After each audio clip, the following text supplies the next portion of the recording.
नमस्कार दोस्तों, स्वागत है आप सभी का एक बार फिर से आपके अपने YouTube चैनल टेक्निकल जॉब ज्ञान में।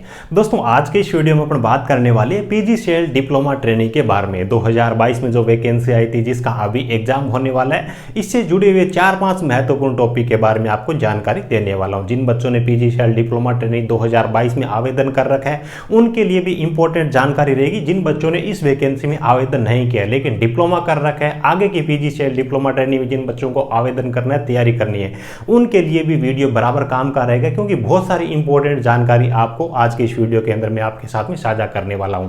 जैसे कि पीछे की कट ऑफ कितनी रही थी उसके बारे में अपने जानकारी लेंगे। इस बार जो भर्ती है इसके लिए आपका टारगेट मार्क्स क्या होना चाहिए उसके बारे में जानकारी प्रोवाइड करूंगा। एग्जाम की डेट के बारे में आपको जानकारी प्रोवाइड करूंगा और जो बचे हुए दिन है उनमें आपको पढ़ाई किस हिसाब से करनी चाहिए, इन सब टॉपिक के बारे में आज की इस वीडियो के अंदर पर जानकारी लेने वाले हैं। जो बच्चा चैनल पर पहली बार विजिट कर रहा है चैनल को सब्सक्राइब जरूर कर लीजिएगा और मेरे साथ परमानेंट जुड़ने के लिए और सभी प्रकार की तकनीकी भर्तियों के नोटिफिकेशन और अपडेट प्राप्त करने के लिए हमारे टेलीग्राम चैनल को जरूर ज्वाइन कर लीजिए। टेलीग्राम चैनल की लिंक आपको इस वीडियो के डिस्क्रिप्शन में मिल जाएगी। तो चलिए दोस्तों आज की इस वीडियो को स्टार्ट करते हैं। PGCL डिप्लोमा ट्रेनिंग, जिन बच्चों ने डिप्लोमा कर रखा होता है सिविल, इलेक्ट्रिकल और इलेक्ट्रॉनिक्स में, उन बच्चों के लिए एक बहुत ही शानदार सेंट्रल गवर्नमेंट की सरकारी नौकरी होती है। सबसे ज्यादा यहाँ पे जो वैकेंसी आती है इलेक्ट्रिकल वाले बच्चों के लिए आती है। जूनियर इंजीनियर लेवल की वैकेंसी है, 50,000 रुपए के आसपास में आपकी स्टार्टिंग से सैलरी होती है, परमानेंट आपकी ये जॉब रहती है। अब दोस्तों जो 4-5 अपन टॉपिक कवर करने वाले हैं, सबसे पहले तो बहुत सारे बच्चों को इंतजार है इसकी एग्जाम डेट के बारे में, उसके बारे में बात कर लेते हैं। देखिए जब मैंने PGCL डिप्लोमा पे पहला जो वीडियो बनाया था उसी टाइम मैंने आपको बताया था, इन्होंने अपना जो नोटिफिकेशन है उसमें इन्होंने टेंटेटिव एग्जाम का जो मंथ बता रखा था, फरवरी का मंथ बता रखा था। लेकिन पहले वीडियो के अंदर मैंने बोला था भी PGCL इतना जल्दी एग्जाम नहीं करवाता, पीछे के हिसाब से अपन देखे थे, और मेरे को लग रहा है फरवरी का महीना तो निकल जाएगा और मार्च के महीने तक ये एग्जाम करवा सकता है। ठीक है, कुछ उसी हिसाब से फरवरी का जो महीना है लगभग अपना ये बीत ही गया है। और एग्जाम का अपन एक्सपेक्टेड डेट के बारे में, मंथ के बारे में बात करें ना, एक्सपेक्टेड मान लीजिए या फिर श्योर मान लीजिए 99% मार्च का जो महीना है ना, अभी मार्च का जो महीना है, एग्जाम डेट के बारे में अपन बात करें तो आपका जो मार्च का महीना है इस महीने में आपके एग्जाम है वो 99% मान के चलिए एग्जाम हो ही जाएंगे। अब मार्च के महीने में कब तक होंगे? मार्च के महीने ही 15 मार्च तक है ना। 15 मार्च से पहले होने के चांसेस बहुत कम है, रेयर चांस है कि 15 मार्च से पहले हो जाए, लेकिन 15 मार्च के बाद में आपका एग्जाम कभी भी हो सकता है। यानी कि 15 मार्च से लेकर के मार्च का जो एंड होगा उस दौरान आपका एग्जाम कभी भी हो सकता है। यानी कि आपके पास में अभी जो तैयारी करने के लिए जो टाइम है वो 15 दिन से लेकर के 30 दिनों का आपके पास में टाइम है। ठीक है, आपको कोई चाहे कुछ भी बोले, आपका एग्जाम मान के चलिए पूरी संभावना है मार्च के महीने में। ये करवाने को फरवरी में करवा देते लेकिन टाइम बहुत कम था। ठीक है, तो मार्च के महीने में तो आपका 99% एग्जाम हो ही जाएगा। तो जिन बच्चों ने आवेदन कर रखा है अपनी तैयारी को अंतिम रूप दे देना है। यानी कि अब जो आपके पास में 15 दिन से लेकर के 30 दिनों का टाइम बचा है उसमें आपको किस हिसाब से पढ़ाई करनी चाहिए, पीछे की कट ऑफ कितनी रही थी और इस बार के लिए आपको टारगेट मार्क्स क्या लेके चलना चाहिए, इन 3 टॉपिक के बारे में बात कर लेते हैं। सबसे पहले अपन पेपर का पैटर्न समझे ना दोस्तों। यहाँ पे जो टेक्निकल के जो पर्सन पूछे जाते हैं आपसे, टेक्निकल से पर्सन पूछे जाएंगे 120 नंबर के 120 पर्सन पूछे जाएंगे है ना। और उसके बाद में नॉन टेक की अपन बात करें, नॉन टेक की यहाँ पे अपन बात करें तो नॉन टेक में आपसे टोटल 50% पूछे जाएंगे। यानी कि टोटल आपको 170 नंबर के 170% पूछे जाएंगे। यानी कि प्रत्येक जो प्रश्न आपका 1 नंबर का रहने वाला है, 1/4 आपकी नेगेटिव मार्किंग रहने वाली है। तो कुछ इस हिसाब से आपका पेपर का पैटर्न रहने वाला है। नॉन टेक के अंदर कौन कौन सी चीज़ें पूछी जाएगी, आपने तैयारी कर रखी है तो वैसे तो पता ही होगा, फिर भी अपन बात कर लेते हैं। एक तो सब्जेक्ट रहेगा आपका इंग्लिश का, दूसरा सब्जेक्ट आपका रहेगा मैथ का, ठीक है, और तीसरा सब्जेक्ट रहेगा रीजनिंग का रहेगा। तो इन 3 ये जो टॉपिक है इनमें से आपको 50 नंबर के पर्सन पूछे जाएंगे। अब दोस्तों आपको अब ये जो दिन बचे इनमें किस हिसाब से पढ़ाई करनी चाहिए, यानी कि आपका जो मैक्सिमम टाइम था ना पढ़ाई करने वाला वो टाइम है गुजर चुका है। अब ये जो दिन बचे इनमें आपको उल्टी गिनती स्टार्ट करनी है। उल्टी गिनती स्टार्ट करने का मतलब है कि आपकी तैयारी को अब अंतिम रूप देना है। बचे हुए जो दिन है उनको अच्छी तरीके से कैसे उपयोग किया जा सके उस चीज़ पे आपको फोकस करना है। उल्टी गिनती स्टार्ट होगी। सबसे पहले अपन बात करें दोस्तों टेक्निकल की, इसमें आपको किस हिसाब से पढ़ाई करनी चाहिए।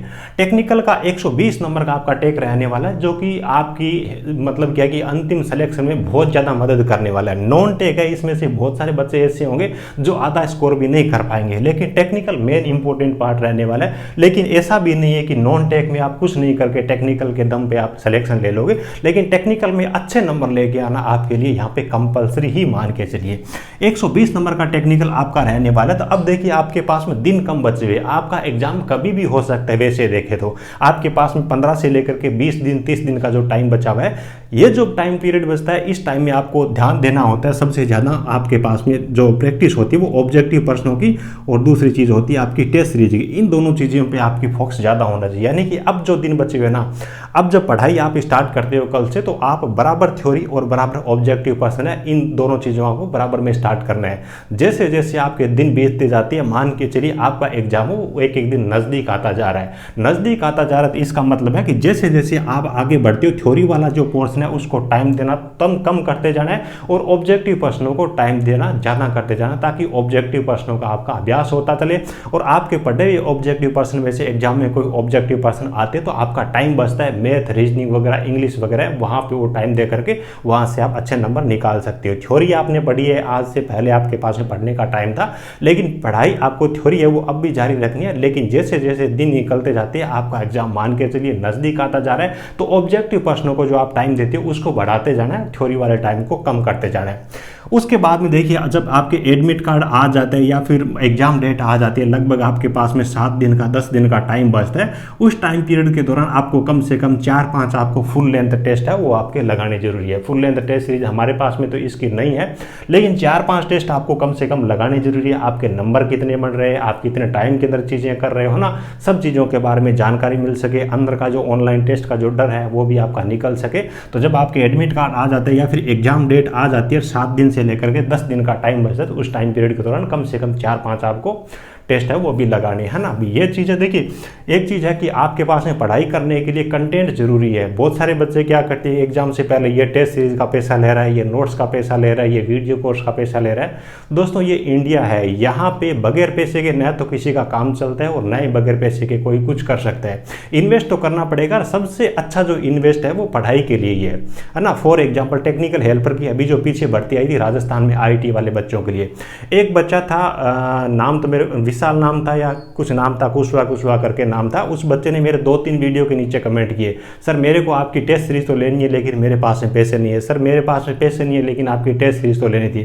फिर मैंने उस बच्चों को मेरे व्हाट्सअप नंबर दिए और फ्री में मैंने वो टेस्ट सीरीज उस बच्चे को प्रोवाइड की। उसके बाद में जैसे एग्जाम होने के बाद में उस बच्चे का मेरे पास में मैसेज आया कि सर मेरे इतने नंबर आ रहे हैं, अभी फाइनल जो अपना रिजल्ट आ गया है टेक्निकल हेल्पर का, डॉक्यूमेंट वेरिफिकेशन उस बच्चे के हो चुके। तो उस बच्चे ने मैसेज किया कि सर मेरा अंतिम रूप से टेक्निकल हेल्पर में सिलेक्शन हो गया है। और उसने बताया कि कम से कम सर आपकी टेस्ट सीरीज में से 15-20 नंबर के मेरे पर्सन आए थे। मान लीजिए कि उस बच्चे को मैं फ्री में टेस्ट सीरीज नहीं देता और वो बच्चा सोचता कि ये तो पैसे ले रहे मेरे को नहीं लेनी, तो हो सकता है कि वो इस सिलेक्शन से वंचित ही रह जाता। मेरे कहने का मतलब ये नहीं कि मेरे टेस्ट सीरीज से किसी बच्चे का सिलेक्शन हो गया, लेकिन मेरे कहने का मतलब ये है कि आपके पास में पढ़ाई करने के लिए सुफिशियंट कंटेंट होना जरूरी है। चाहे आप दिहाड़ी मजदूरी करके भी उस कंटेंट को अपने पास में लेके आओ, वो चीज़ आपको करनी जरूरी है, ठीक है ना। ये चीज़ें आपके काम की है भविष्य के लिए, इसलिए मैं बता रहा हूँ पढ़ाई में इन्वेस्टमेंट सबसे अच्छा इन्वेस्टमेंट है। हालांकि मैं ये नहीं बोल रहा हूँ कि इसकी टेस्ट सीरीज मेरे से लेना, PGCL डिप्लोमा ट्रेनिंग की हमारे पास में टेस्ट सीरीज नहीं है ना। तो जो बचे हुए दिन है, थ्योरी आप जैसे पढ़ोगे, थ्योरी का टाइम वो आपको कम करते जाना है। ज़्यादा से ज़्यादा ऑब्जेक्टिव पर्सन 10,000 12,000 15,000 ऑब्जेक्टिव तक आपको टच करना है। एग्जाम से 5-7 दिन 10 दिन पहले आपको 4-5 टेस्ट कम से कम लगाने जरूरी है, ठीक है। उसके बाद नॉन टेक की बात करें तो नॉन टेक में देखिए मैथ रीजनिंग इंग्लिश है, तीनों पे किसी भी बच्चे की पकड़ बराबर में नहीं होगी। उनमें इन तीनों में से आप उन सब्जेक्टों पहले लीजिए जिन पे आपकी अच्छी पकड़ है, जिसमें से आप अच्छे नंबर निकाल सकते हो। फॉर एग्जांपल रीजनिंग है, बहुत सारे बच्चे अच्छी खासी कर सकते हैं, जिनकी रीजनिंग मजबूत होती है, बहुत सारे बच्चों की उनकी मैथ भी मजबूत होती है। तो जो टॉपिक जिन पे आपकी अच्छी पकड़ है, जहाँ से आप अच्छा स्कोर निकाल सकते हो, उन टॉपिक्स को आपको पहले पकड़ना है। उसके बाद में कोई ऐसा सब्जेक्ट रहता है कि उसमें आप बहुत ज़्यादा स्कोर नहीं कर पाते, तो उनकी जो बेसिक चीज़ें, जैसे कि मैथ है, कोई बच्चा अच्छा नहीं कर पाता, तो बेसिक जो चीज़ें यानी कि जो नॉर्मल प्रश्नावली है वो प्रश्नावली देख लीजिए, उसके फॉर्मूले देख लीजिए, थोड़ा बहुत भी नंबर मिलता है तो फाइनल मेरिट में आपको हेल्प मिलती है। तो कुछ इस हिसाब से इन चीज़ों को तैयारी करनी है।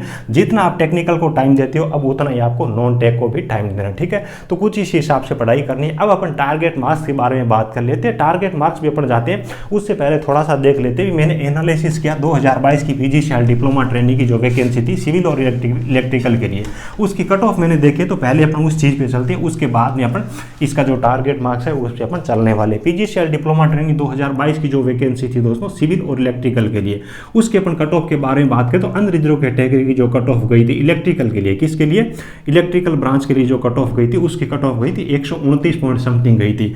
इसी हिसाब से अपना ओबीसी कैटेगरी है उसकी अपन कट ऑफ के बारे में बात करें तो 128 पॉइंट समथिंग उसकी कट ऑफ गई थी, ठीक है। तो कुछ इसी हिसाब से कट ऑफ रही थी। इसी हिसाब से सिविल ब्रांच के लिए अनरिजर्व कैटेगरी की जो कट ऑफ थी वो 109 थी, 109 के आसपास में ओबीसी की थी, 107-8 के पास में SC ST की थी, यानी कि SC ST में बहुत ज़्यादा फर्क नहीं था।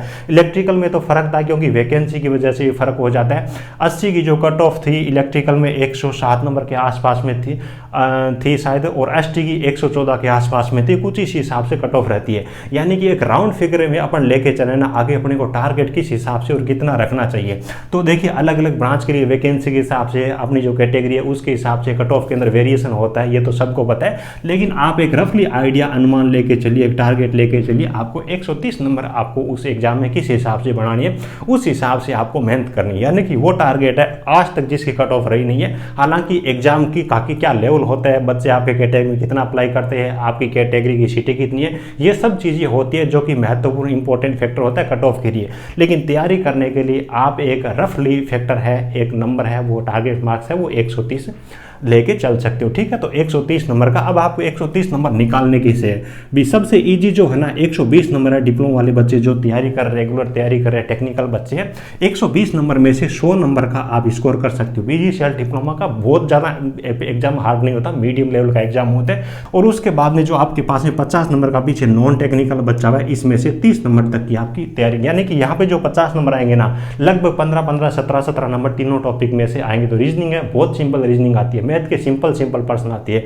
इंग्लिश की भी प्रीपोजिशन है, डायरेक्ट इनडायरेक्ट है, पैसिव वॉइस है ना, इस प्रकार की चीजें आती है। तो उन चीजों को आप राइट कर सकते हो। तो यहाँ पर 50 में से कम आपका 30 नंबर का एक टारगेट होना चाहिए, दोनों को मिलाकर के। इस हिसाब से कुछ 130 नंबर का जो टारगेट है उसको अचीव करने की आपको कोशिश करनी है, ठीक है। जिन बच्चों ने अभी फॉर्म भर रखा है उनके लिए ये टारगेट है, जिन बच्चों ने फॉर्म नहीं भर रखा और जो बच्चे आगे PGCL डिप्लोमा ट्रेनिंग की तैयारी करना चाहते हैं, जिनको फॉर्म भरना है, तो टेक्निकल है आपका, हर एक टेक्निकल एग्जाम में इंपॉर्टेंट मतलब रोल अदा करता है। तो टेक्निकल को आप उस पर अभी फोकस करना स्टार्ट कर दीजिए, चाहे कोई सा भी एग्जाम हो। मान के चलिए कम से कम 50% उसके अंदर टेक्निकल आएगा ही आएगा, है ना। तो कुछ इस हिसाब से आपको तैयारी करनी है, अपनी तैयारी को अंतिम रूप देना स्टार्ट कर दीजिए। मेरे हिसाब से जो आपका एग्जाम है वो 15 मार्च के बाद में आपका एग्जाम कभी भी हो सकता है। 15 से लेकर के 30 दिन का टाइम आपके पास में हो सकता है। उल्टी गिनती स्टार्ट कर देना, ज़्यादा टाइम अब जैसे जैसे दिन निकलते हैं ऑब्जेक्टिव प्रश्नों पर आपको फोकस करना है। उम्मीद है कि सारी चीज़ें आपको अच्छी तरीके से समझ में आ गई होगी। वीडियो अच्छा लगा तो एक प्यारा सा लाइक करना, अपने दोस्तों के साथ में इस वीडियो को शेयर करके मुझे सपोर्ट जरूर करना। Thank you, best of luck.